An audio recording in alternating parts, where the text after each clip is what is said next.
Se invita al doctor Carlos Alberto Calderón Puertas a pasar a la mesa. Sírvase a tomar asiento, por favor.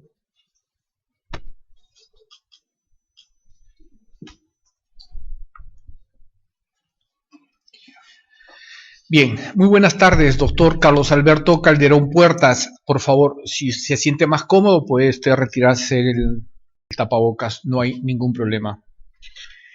Doctor Calderón, en primer lugar, darle la bienvenida a esta sede de la Junta Nacional de Justicia, y solamente me permito hacerle recordar que las preguntas que vamos a formularle giran en torno a la solvencia, a su idoneidad, a la trayectoria académica y profesional, a su proyección personal y al conocimiento de la realidad e institucional del Poder Judicial. En esta ocasión voy a invitar al doctor Guillermo Tomberry para que pueda iniciar con un conjunto de preguntas, y pues posteriormente quizás mis colegas que me acompañan en este pleno también vamos a formularle algunas preguntas. Perfecto. Doctor Guillermo Tomberry, tiene el uso de la palabra. Gracias, presidente. Bueno, bienvenido. Buenas tardes ya, doctor Calderón Puertas. Tengo entendido, según su hoja de vida, que usted se graduó de abogado en la Universidad Mayor San Marcos, tiene un magíster en Derecho Civil y Comercial en la misma universidad y estudios de doctorado concluidos. Ha concluido los estudios, pero no tiene el grado de doctor todavía, ¿no? Así es, buenas tardes primero con todos. Sí, señor Tomberry, efectivamente, he concluido mis estudios de doctorado, no tengo el grado. O sea, tiene los estudios concluidos, pero no tiene el grado todavía de doctor. En efecto, yo el año 2017 presenté mi tesis para obtener el título de doctor. Esta tesis que versaba sobre la casación civil y la misión de las Cortes Supremas, tuvo el visto bueno de mi asesor, de mi asesora en realidad, y el visto bueno también del jurado examinante, pero un jurado manifestó que había que hacer unas adecuaciones, y entonces hubo un problema entre los miembros examinantes de si pasaba la tesis o no pasaba la tesis, y en esas circunstancias vino el problema de la pandemia. Se quedó la tesis ahí frustrada y eso originó que tomara la tesis y la publicara con un texto, un libro, titulado efectivamente La casación civil y la misión de la Corte Suprema. Bien, gracias, doctor. En su carrera usted ha sido juez superior y es expresidente de la Corte Superior de Justicia de Lima Norte. ¿Estoy en lo correcto? Así es. He sido presidente de la Corte de Lima Norte entre los años 2009 y 2010. Y ha sido promovido, creo hace poco, al cargo de juez supremo provisional de la Sala Civil Permanente de la Corte Suprema, habiendo estado antes también en la primera Sala de Derecho Constitucional y Social Transitoria. Estoy en la Corte Suprema desde el año 2013. He estado en la Sala Civil Permanente, en la Sala Civil Transitoria y también en la Sala Constitucional y Social Transitoria. También entiendo que desde el año 2014 usted es docente de la Universidad Ruiz de Montoya, Antonio Ruiz de Montoya, ¿no? Así es, en efecto, una invitación del doctor Carlos Fernández Cesarego, que me pidió ser profesor de la Universidad Antonio Ruiz de Montoya, que yo acepté y que además agradezco, porque me ha permitido el contacto con los alumnos y me ha permitido fortalecer algunas competencias. Bien, ¿puede comentarnos, o sea, en su opinión, digamos, si usted tuviera de la manera más sucinta, por cierto, de su experiencia tanto académica como profesional, ¿cuáles considera que son los méritos que usted resaltaría como relevantes, que han tenido, como usted lo ve, que hayan tenido un impacto en la sociedad, en los alumnos, en fin? A ver, empezaré primero con los alumnos y después propiamente con lo judicial. Con respecto a los alumnos, mire usted, la idea que tengo de profesor es la idea de un profesor que comparte con sus alumnos ideas y dialoga, convoca y busca nuevas oportunidades. Yo en la Universidad Antonio Ruiz de Montoya enseño 3 cursos, que son Responsabilidad Civil y Obligaciones, y uno último, que se llama Derecho y Literatura. Entonces, en los 2 primeros cursos me sujeto, digamos, al sílabus, pero inmediatamente convoco las propias sentencias que emitimos en la Corte Suprema. O, por ejemplo, en el caso del curso de contratos, empezamos a manejar cómo se redacta un contrato, porque sí, sabemos que es un contrato en 1351 y todas las normas del Código Civil respectivas, pero salimos, como salí yo de la universidad, sin saber cómo se redactaba un contrato, o por qué colocábamos un nombre en el contrato, por qué colocábamos un domicilio en el contrato, por qué identificábamos el bien, por qué ahora hay que poner domicilios electrónicos, por qué si uno está casado o no está casado. La redacción de un contrato, por ejemplo, al lado del tema doctrinario, exegético, importa bastante para un alumno. Pero en el caso de Derecho y Literatura, me interesa esto porque no es solamente literatura como refresco, no es literatura como novedad, es incorporar un medio para hacer ver lo que es el derecho. Le digo a ver, por ejemplo, Cyrano de Bergerac. En el Cyrano de Bergerac hay 2 personas, que son Roxana y que son Cristian. Cristian está enamorado de Roxana, pero no puede hablarle. Y entonces tiene que convocar a Cyrano. Y Cyrano comienza a hablar por Cristian sin que éste se entere. Y esa figura es, en esencia, la figura de la representación en el acto civil. Entonces, tratar de esta manera el derecho, más allá de la propia definición que dé el código, me parece importante. Y en cuanto a mi carrera judicial, disculpe.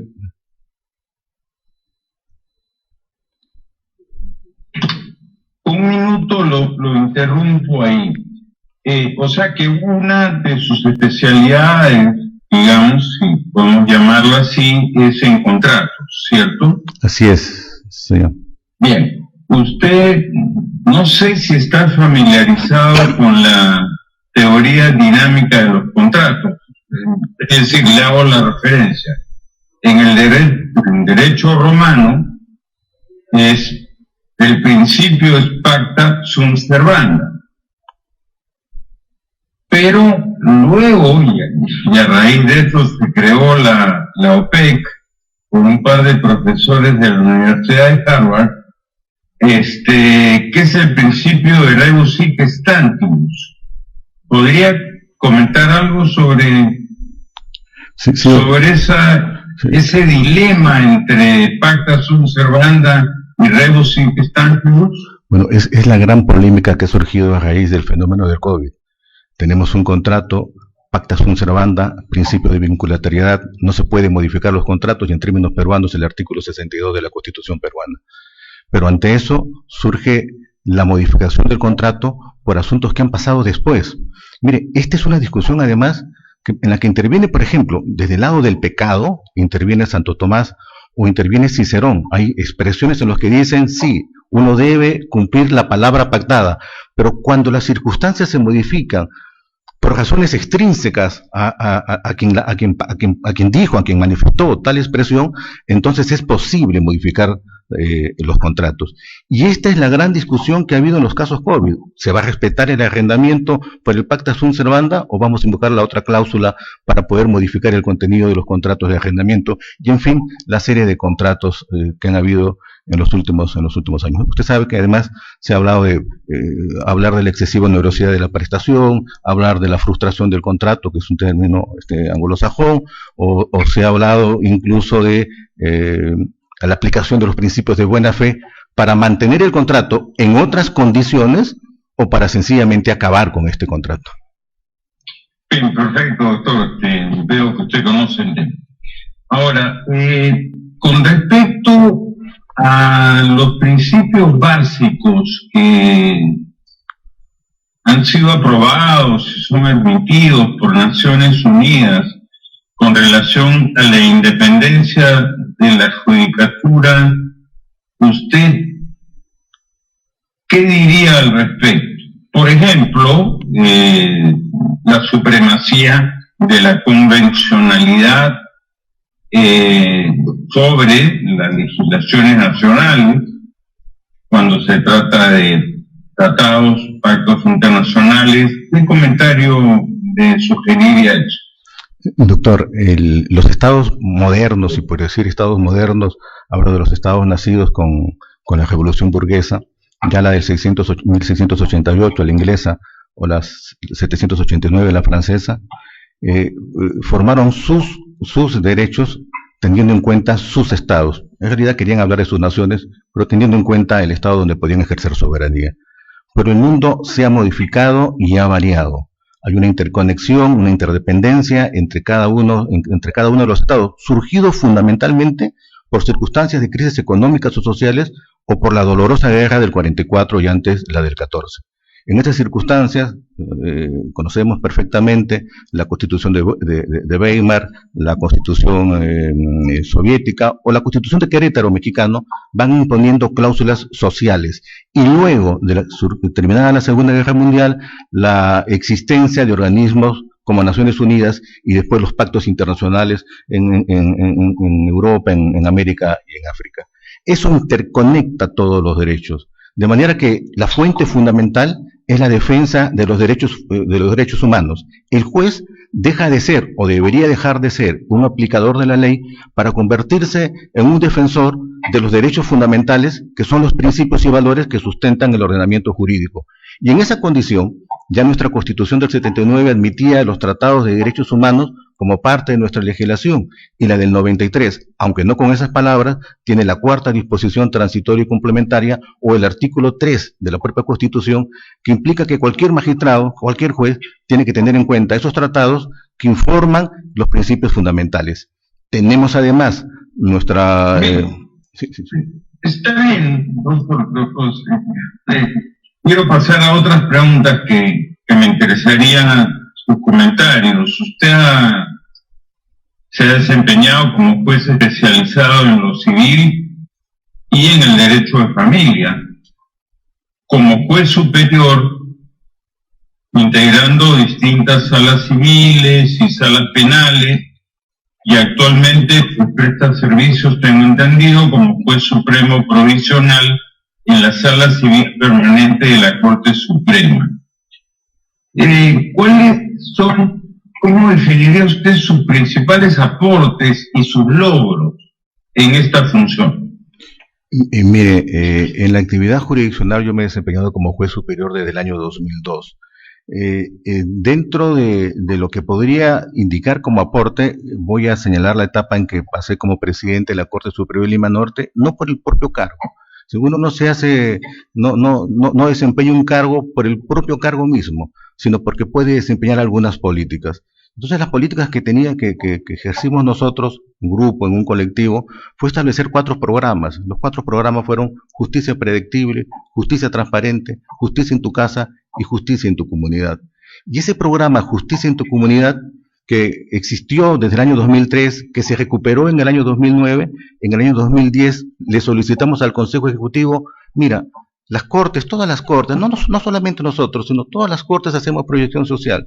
Ya eso mi corte, la de Lima Norte, le llama Justicia en tu comunidad. Vamos a tener acciones, objetivos, estrategias y metas, y vamos a presentarlo al Consejo Ejecutivo para que se convierta en un programa de todo el Poder Judicial. Y en efecto, el 2011, durante la presidencia del doctor San Martín, ese programa, que era de una corte, se convirtió en un objetivo común de todas las cortes del Perú. Y luego ese programa se transformó, aumentó sus alcances, aceptando las 100 reglas de Brasilia y convirtiéndose en la Comisión de Acceso a la Justicia y Justicia en tu Comunidad. Su primera presidenta fue la doctora Carmen Julia Cabello, que estuvo aquí hace un momento. Lo es ahora la doctora Yanek Tello, y tengo la suerte de ser el vicepresidente de esa comisión respectiva. Bien, ahora, en tiene por casualidad a lo largo de su trayectoria que podría ser alguna demanda de amparo, habeas corpus o de nulidad de cosa juzgada fraudulenta que haya sido interpuesta en su contra? Sí, señor. En el Poder Judicial, y sobre todo cuando uno está en la Corte Suprema, se interponen dos tipos de demanda. Las acciones de amparo, si uno es civil, o habeas corpus, uno es penal, y las nulidades de cosa jugada fraudulenta. Es una circunstancia bastante común.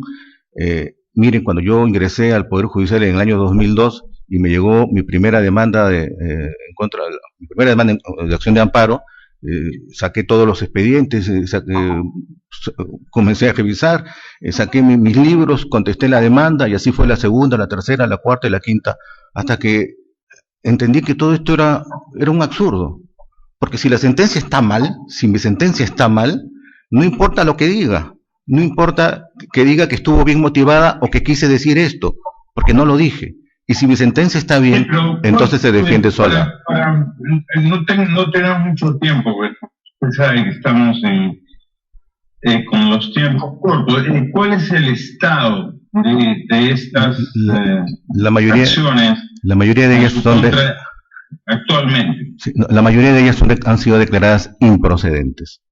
¿Perdón? Improcedentes. La mayoría de ellas han sido declaradas improcedentes. Pero quedan algunas pendientes. Quedan algunas en trámite. En general, casi todas las acciones de amparo en mi contra quedan declaradas improcedentes antes que infundadas, improcedentes, ¿no? Y hay un remanente que está en el trámite, algunas en primera instancia. ¿Cuántas están todavía en trámite? Deben ser unas 20 o 25 sentencias. 20 de procesos. Ahora, el Diario Expreso, en una edición del 25 de marzo de este año, publicó una nota donde denunció que usted, conjuntamente con el magistrado supremo Salazar Lizárraga, incurrió en un adelanto de opinión en un caso relacionado con la venta de un departamento a 300 personas por parte de la Caja de Pensiones Militar Policial. ¿Qué nos podría comentar al respecto?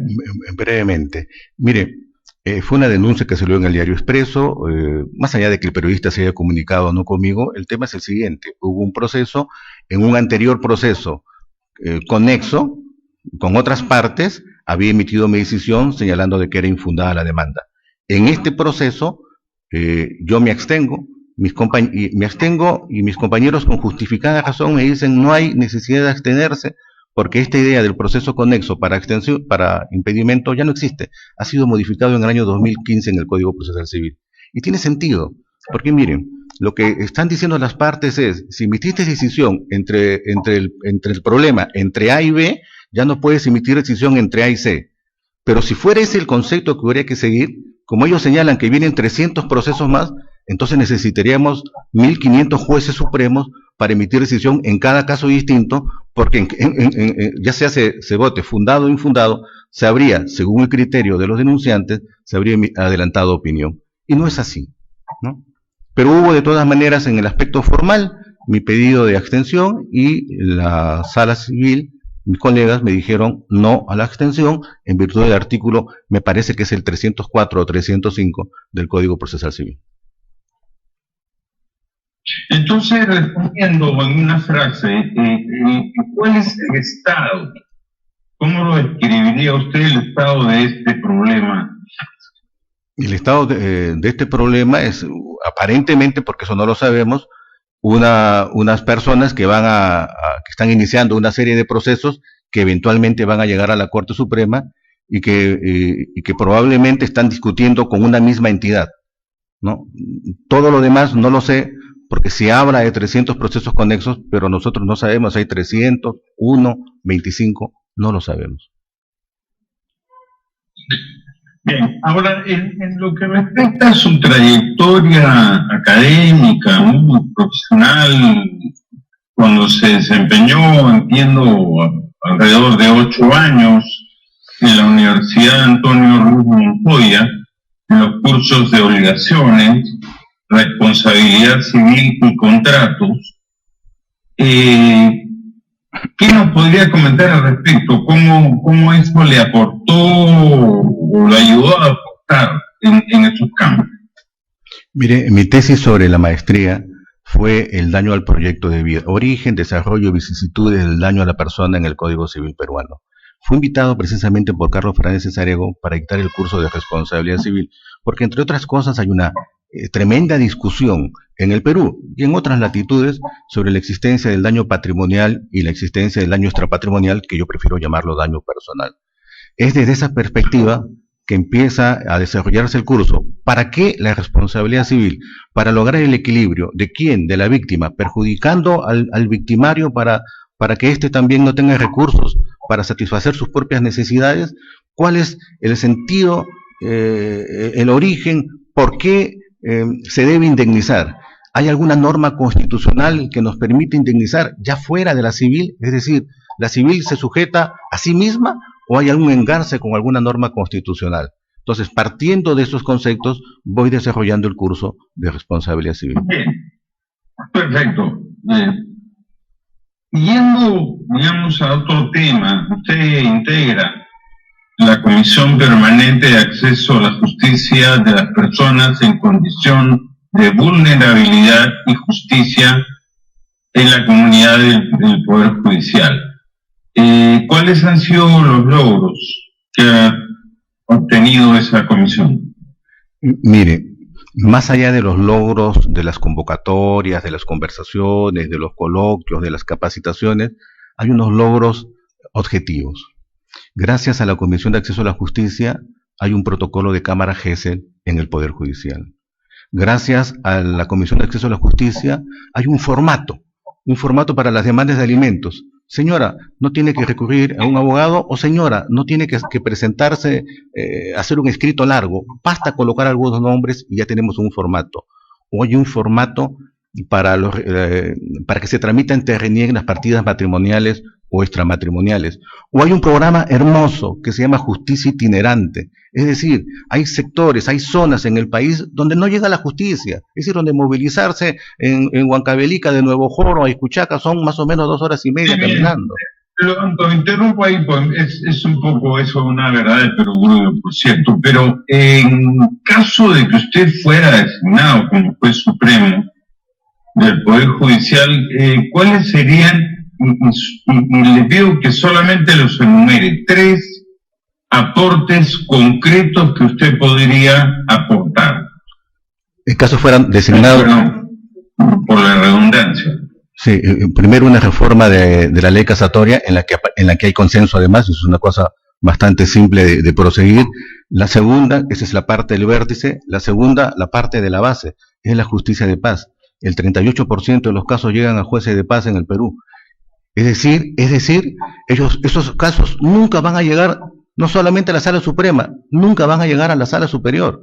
Se van a quedar en los jueces especializados. Ya esa base siempre la hemos diseñado pensando que los jueces de paz letrados emiten decisiones de poca calidad. Y un tercer punto, señor, tiene que ver con algo que es nuevo y que tiene que ver con la interoperabilidad. Es decir, esta gobernanza de datos electrónicos que debe ya surgir y que además, a raíz del fenómeno del COVID y de la pandemia, nos ha obligado a nosotros como Poder Judicial a admitirlo en diferentes formas. Creo que eso implicaría un desarrollo y no cuesta mucho dinero. Ahora, usted dirige un programa web, ¿no?, de entrevistas en el canal Justicia TV. Así es.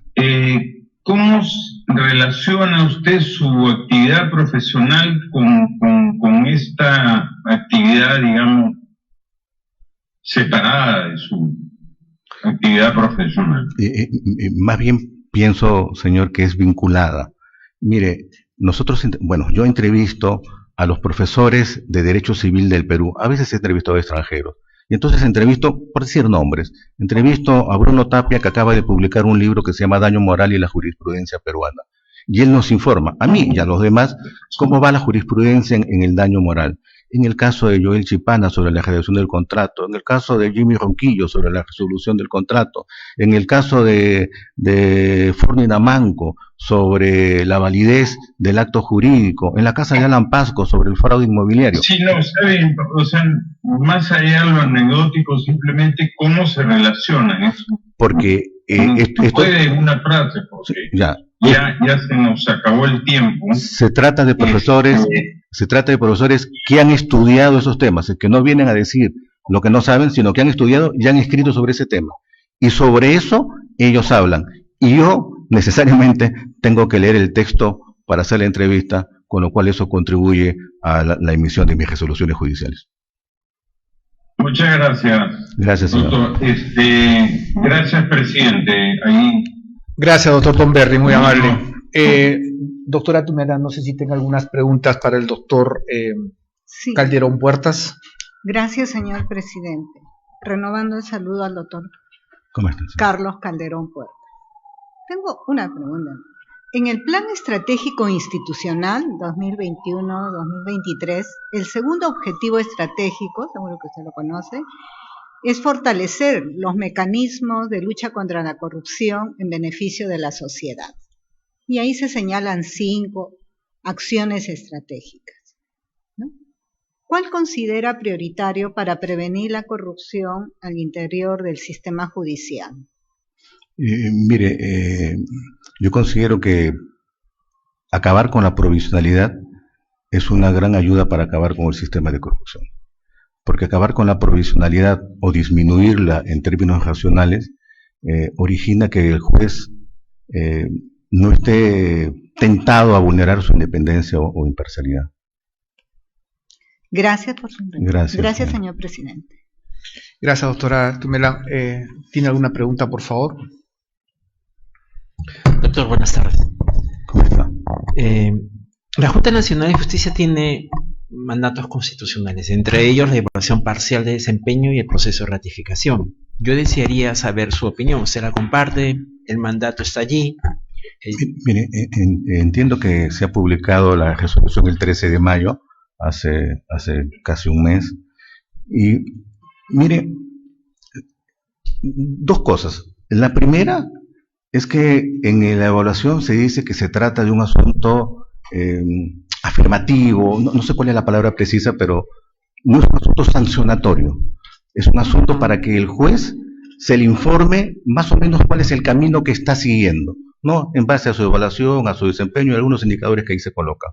Entonces, esta evaluación no importa una sanción, importa más bien el señalamiento de una vía que el juez está en ese momento transitando y que podría servirle o para cimentar ese camino, para seguir ese mismo camino, o para transformar la vía, irse por una vía distinta para lograr adecuar su desempeño a los valores propios que quiere la Junta. Eso es el primer punto.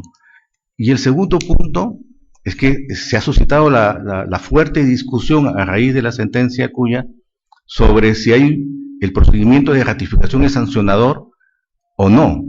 Y en esa discusión, y quiero llegar a esto de la evaluación, en esa discusión, profesores han indicado, creo que con bastante razón, que a diferencia del proceso de ratificación, el proceso de evaluación no sigue esa ruta. El proceso de evaluación no parece tener ningún vicio de estructura, ni ningún acto perturbatorio, sino parece ser un camino indicado para que el juez sepa exactamente qué es, cómo debe desarrollar su conducta.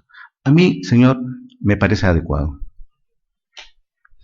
La Junta Nacional de Justicia está en la búsqueda de cubrir plazas para vocales supremos, pero dentro de ellos, tarde o temprano, alguno va a ser presidente del Poder Judicial, varón o mujer. Yo le he escuchado atentamente sobre su gestión, pero no he sentido un desarrollo, una visión macro a nivel país, articular los 35 distritos judiciales, el manejo del presupuesto, que es muy importante, el manejo del personal, el recurso humano. Siempre vemos al juez nada más, pero el juez es, dentro de todo el tema macro, es nada. O sea, no que no sea nada, sino que es muy pequeño para todo el manejo de lo que significa un poder del Estado. Y siempre hablamos del Poder Judicial y nos olvidamos que articula con otros organismos constitucionales también, que administran directo o indirectamente algún tipo de justicia. Entonces, cuando decimos el presupuesto del Poder Judicial es pequeño, puede ser que sea a nivel república muy pequeño, pero cuando lo ves en tema macro, el monto es considerable. ¿Cómo estima usted, cómo debe articularse ese manejo? ¿Cuáles serían sus políticas? ¿Usted ha pensado que deben haber cambios, por ejemplo, en la ley orgánica del Poder Judicial, cambios en la ley de la carrera judicial? Y si usted ha considerado, no solamente por un tema garantista, ¿no?, sino cómo hacemos viable para que se articule el trabajo del juez con el personal administrativo, que para mí es muy importante. ¿Cuál es su experiencia? ¿Qué propuestas trae a la Junta Nacional de Justicia? Gracias. Y gracias también, presidente. Gracias, señor. Mire, el presupuesto del Poder Judicial es 3.086 millones más o menos. El presupuesto que se pidió fue 6.000 millones. Más o menos estamos en un promedio de 1.5% del presupuesto, muy inferior al 6% que tiene Costa Rica y al 3% que, por ejemplo, tiene Bolivia, ¿no?, para medir situaciones más o menos reales. Ahora bien, uno puede tener presupuesto y la pregunta es, ¿para qué se tiene el presupuesto? Ese es un primer punto. Un segundo punto, hay 33.000 trabajadores más o menos en el Poder Judicial y de esos 33.000 trabajadores están en tres sistemas, en la 728, en la 276 y los trabajadores CAS. Los trabajadores CAS tienen derechos disminuidos en relación a los trabajadores de la 728. Los trabajadores CAS reclaman, creo yo, con justa razón, tener los mismos derechos que los trabajadores de la 728. Ese es un acto perturbatorio para el propio sistema, ¿no? Estos desniveles en torno a las remuneraciones es un acto perturbatorio para todo el sistema. Número 3, tenemos que integrar a los equipos. No solamente, primero en relación al Poder Judicial, es imposible. A ver, cuando se establecieron las ETIs, cuando se establecieron los módulos, se dijo con claridad, juez, dedícate a tu actividad jurisdiccional, porque a la otra actividad, a la actividad administrativa se puede dedicar otra persona. Es decir, si tú vas a trabajar con redes, entonces el jefe del módulo puede ser un ingeniero de sistemas, no necesariamente un trabajador. Módulo. El módulo elimina la cantidad de personas que cada unidad de gestión es un juzgado. Si yo tengo 6 unidades de gestión, tengo 6 problemas. Si los convierto en una unidad corporativa, tengo entonces a trabajadores que pueden ofrecer sus funciones más frescas y en mejor calidad. Pero además, el problema del Poder Judicial no es el problema del Poder Judicial solo, es el problema del sistema de administración de justicia. Es decir, pensar que nosotros vamos a solucionar el problema simplemente porque vamos a emitir algunas decisiones es no creíble. Por eso, por ejemplo, me parece absolutamente válido los módulos de atención contra violencia familiar, porque en un solo lugar se concentran juez, fiscal, defensoría de oficio. Y un último punto, disculpe que me extienda en esto, son los inmuebles del Poder Judicial. Más o menos el 60% de los inmuebles que ocupa el Poder Judicial no son propios. Entonces, ¿cómo se puede hacer trabajos internos de transformación de esas unidades inmobiliarias si no son propios? Y hay además situaciones devastadoras. Amazonas, el 80% de sus inmuebles no son propios. Hay lugares, disculpe que me extienda en esto, pero hay cortes en las que se traslada con lancha. Hay cortes en las que ellos mismos, la comunidad misma ha instalado paneles solares para poder tener sistema de computación. Hay cortes, mi corte de Lima Norte, en el año 2010, en Santa Rosa, que está acá, a 20 kilómetros de Lima. Si uno se iba a un costado, no ingresaba el sistema. Entonces, todo esto es un asunto que importa una colaboración de todos los integrantes del sistema. ¿No cree usted que debería articularse con los otros poderes del Estado? Podría ser con los gobiernos regionales para que le proporcionen terrenos, ¿no? Eso es lo que yo me refería como articulación, porque el diagnóstico ya lo sabemos. Claro, en Pucallpa, por ejemplo, precisamente, no el gobierno regional, sino el gobierno local, les dio el inmueble donde está el Poder Judicial e instaló los paneles solares. El ejército presta sus lanchas para que los jueces y personal vayan a ese lugar. Sin duda tiene que haber esa colaboración. Doctora María Zavala, por favor.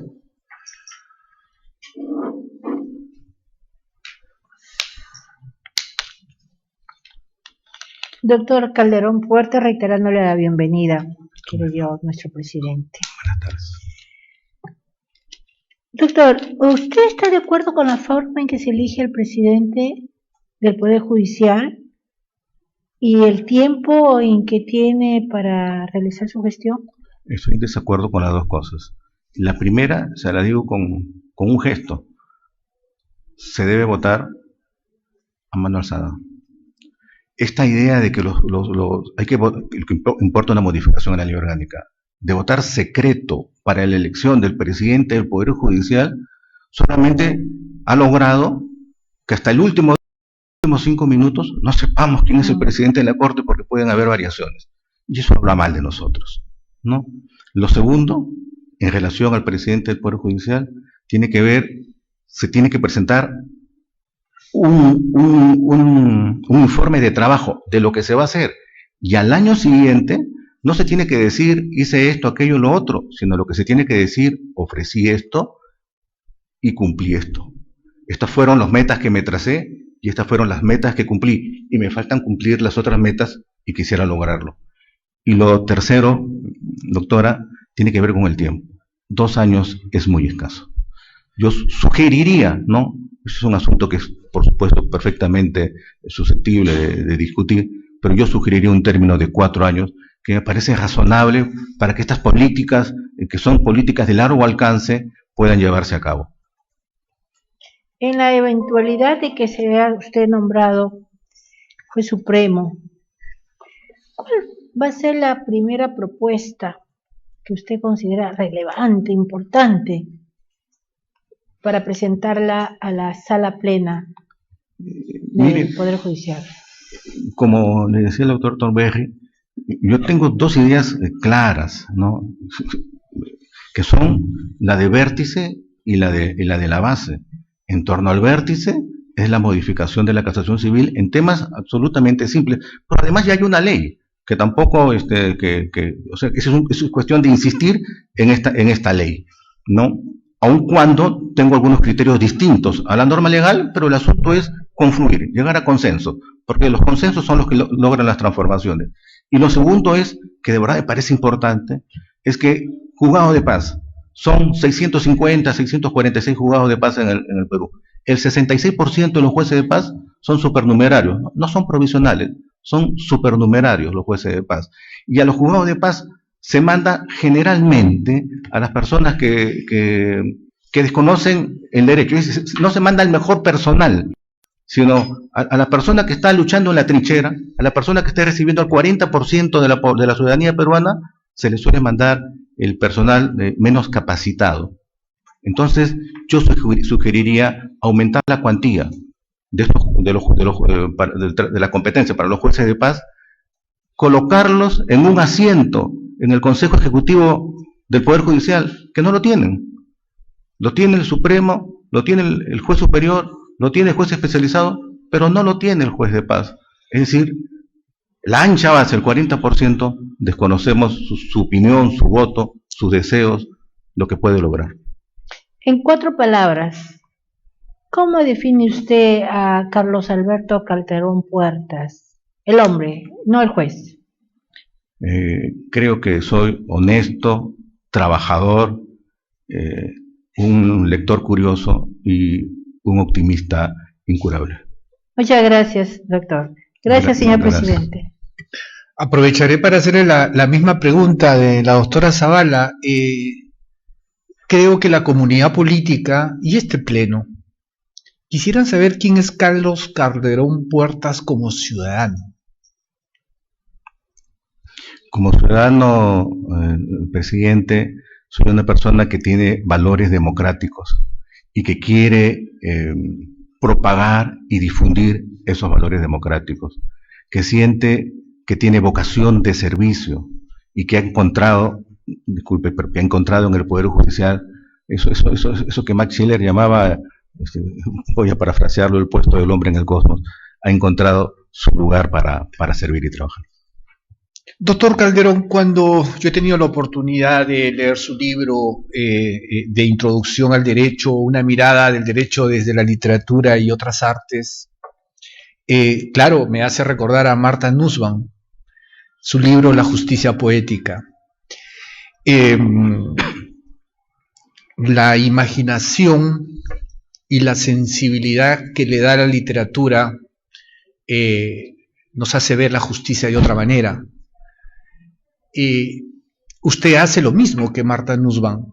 Usted utiliza el recurso literario para explicar estas complejidades de las categorías jurídicas.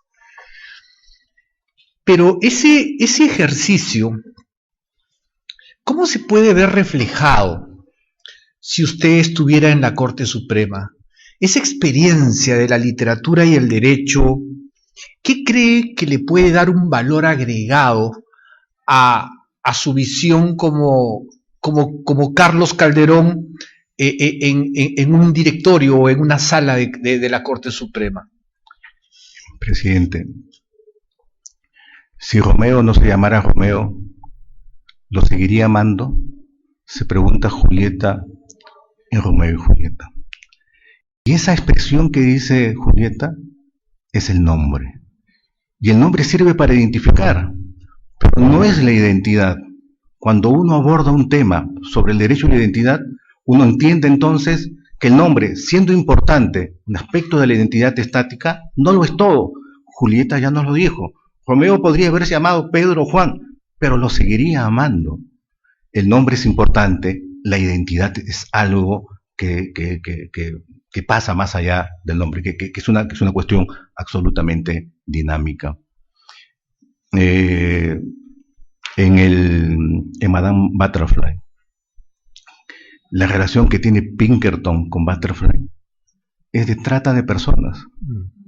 Esa criatura tenía 13 años, y esa criatura además fue dada en matrimonio, además en un matrimonio falso.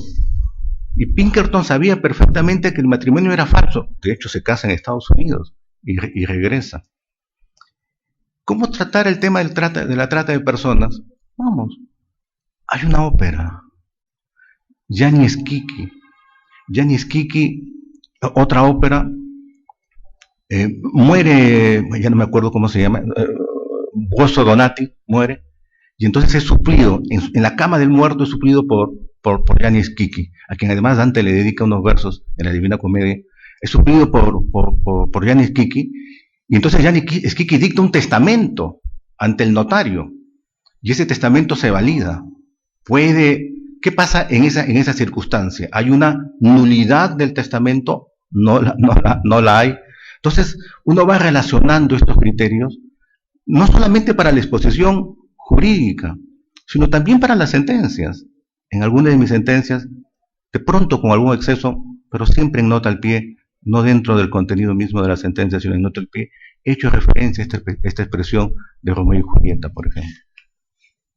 Doctor Calderón, usted puede ser uno de los elegidos como juez supremo, usted va a estar sentado en la Corte Suprema, y evidentemente yo como miembro de esta Junta Nacional de Justicia tengo la responsabilidad de elegir profesionales de la justicia, que en realidad lo que quiero es que sea un poder judicial que ayude en el fortalecimiento de la democracia. ¿Qué estrategia tiene usted para lograr el incremento del presupuesto público? Sé que hay una brecha para lograr la calidad de la justicia y pasa por un tema de presupuesto, entre otras razones. Pero ¿qué estrategia usted plantearía en la Corte Suprema para el incremento del presupuesto público? ¿Qué estrategia tiene? Es una pregunta difícil. Mire usted, la estrategia que yo planteo es una estrategia miren, tenemos 3.086 millones de soles. La estrategia que yo planteo no es una estrategia de aumento de presupuesto de inmediato. Es decir, ¿por qué deberíamos recibir un presupuesto cuando las cosas nos van mal? Cuando la situación está deslegitimada. ¿En qué organismo más o menos racional uno recibe dinero porque la circunstancia está mala? La estrategia pasa, creo yo, por una cuestión de comenzar a resolver algunos problemas. El problema de la carga excesiva, la carga procesal, entiendo que es un gran problema, pero la carga procesal es la fiebre, es el síntoma. Ese no es el problema. Hay carga procesal excesiva por otras circunstancias. Y entonces yo sugeriría a la Corte Suprema, vamos a modificar nuestra forma de entendimiento de lo que es la Corte de Casación.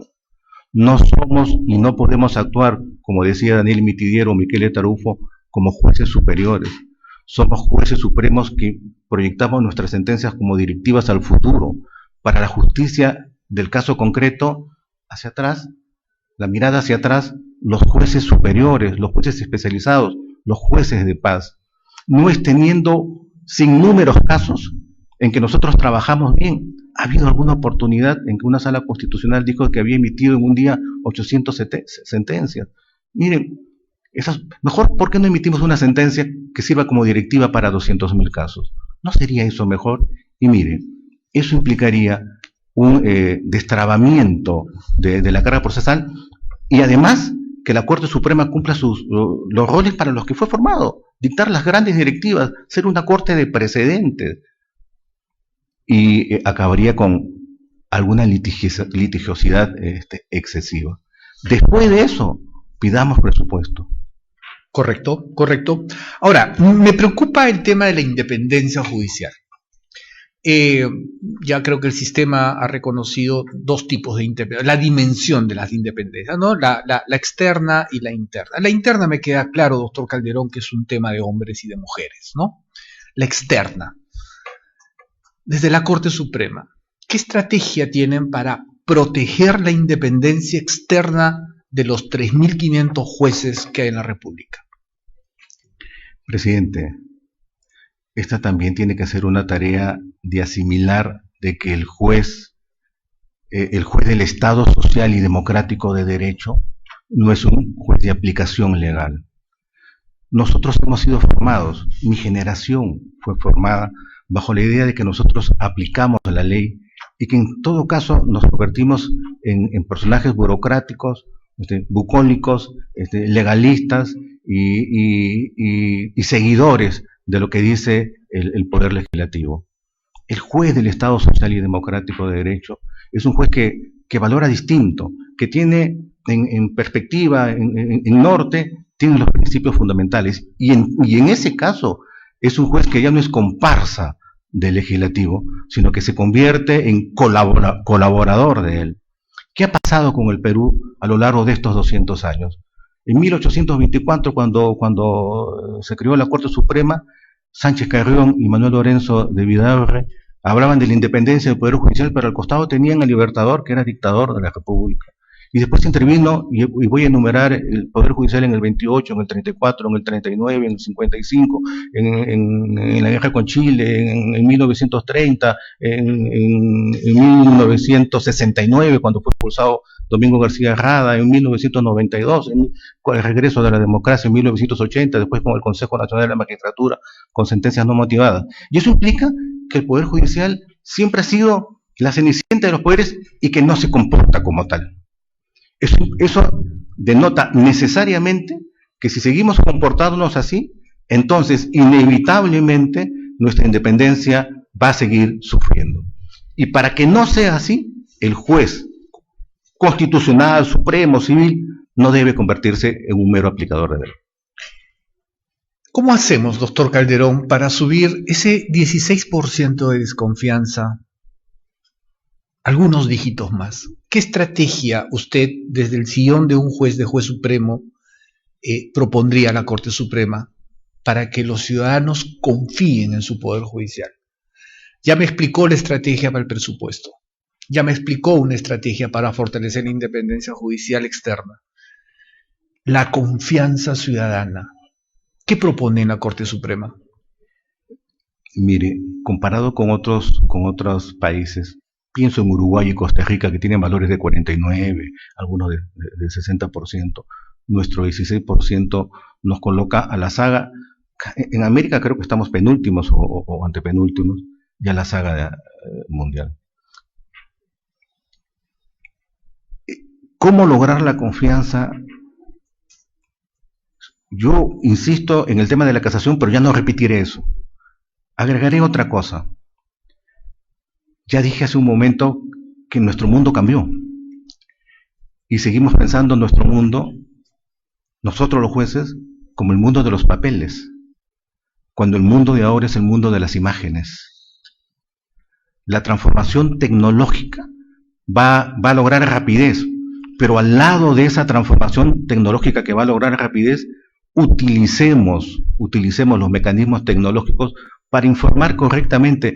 Nadie ve un comunicado del Poder Judicial diciendo que está en desacuerdo con tal persona, porque a nadie le interesa leer 70 líneas, ¿no? Eso puede ser para nosotros mismos importante, para nosotros mismos, pero para la ciudadanía basta una imagen, basta 5 líneas, basta el desarrollo de los podcasts que nosotros no sabemos utilizarlo probablemente, del TikTok, sí, del Instagram, el Facebook, ya casi quedó a la saga. Es decir, cuando uno conversa con jóvenes, que es propio del acontecer de profesor con alumnos, uno conversa con jóvenes, dicen, yo ya no uso Face, yo uso el Instagram o el TikTok, y esa es su manera de comunicarse. ¿Cuál es nuestra población juvenil? ¿A quién le tenemos que decir que podemos hacer algo? Es a ellos. Decir, ¿no? Y decirlo como se debería decir. Miren, emitimos una sentencia, miren, hay módulos de violencia contra la mujer, miren, hay justicia itinerante, miren, hay esto. Permítame agregar algo que quizás sea pequeñísimo, pero a mí me parece importante. La comisión de acceso es una cosa maravillosa. Juntó a 300 mujeres de los comedores, y las convirtió en 300 orientadoras judiciales. Porque uno de los grandes problemas, insisto, es que el Poder Judicial es un hospital. Hay hospital para médicos, el hospital social es el Poder Judicial, y llegan enfermos. No hay prevención, sino ya llegan enfermos. El hijo le quiere quitar la casa al padre, el otro ha matado a tal persona, llegan enfermos. ¿Cómo impedir eso? Bueno, ciudadanía, empodérate. No puedes firmar una letra en blanco. Transformación, capacitando, comunicando. No pueden vulnerarte tus derechos cuando vas a la estación policial, a la delegación policial, porque no quiero aceptar tu denuncia sobre violencia contra mujeres. Porque orientadora, tú acompañarás a la otra persona, a la persona afectada, para decirle, estos son mis derechos, y esto lo estoy viendo el Poder Judicial. Ese mecanismo pequeño, 300 orientadoras judiciales, pero replicadas en todas las cortes. Son 300 orientadores que además replican su propio acontecer con sus compañeras, con sus compañeros. Perfecto, doctor Calderón. Cuando usted saca sus sentencias, ¿en quién tiene en su cabeza? ¿A Kant? ¿A Jeremías Benda? ¿O tiene a Aristóteles? Cuando saco mi sentencia, presidente, si estuviera Kant, estaría pensando... Si tuviera Benjamin, estaría pensando en cuestiones propias del utilitarismo y quizás de lo que llevó después al análisis económico del derecho. Si tuviera Kant, estuviera hablando de los grandes imperativos categóricos. Creo, presidente, y además fui formado en eso, en la idea de Kant y los grandes imperativos categóricos. Le agradezco mucho, doctor Carlos Calderón, por sus respuestas, por su participación en este proceso. Llévese el agradecimiento del Pleno y puede retirarse cuando usted lo disponga. Muchas gracias. Muchas gracias, presidentes, doctoras, doctores, muchas gracias.